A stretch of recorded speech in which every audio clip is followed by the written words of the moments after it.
இன்னைக்கு இருக்கிறத வச்சு நம்ம செஞ்சுட்டு நாளைக்கும் கொஞ்சம் வைக்கணும்னு சொல்லி நான் யோசிச்சுட்டு உக்காந்துட்டு இருக்கேன். ஆனால் கணவனை தொல்லை பண்ணக்கூடாது, கணவனை போய் டிஸ்டர்ப் பண்ணக்கூடாதுன்னு தான் சொல்கிறாங்க. ஓகேங்களா? அது ஒன்று இருக்கட்டும்.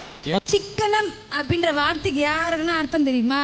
உங்க ஒருத்தர் கூட அர்த்தமே தெரியாது ஆண்களுக்கு. சொல்றேன் நான் 3000 ரூபாய்க்குள்ள எல்லாருக்குமே எடுத்துருக்கேன்னு சொல்லுவோம். Super brother.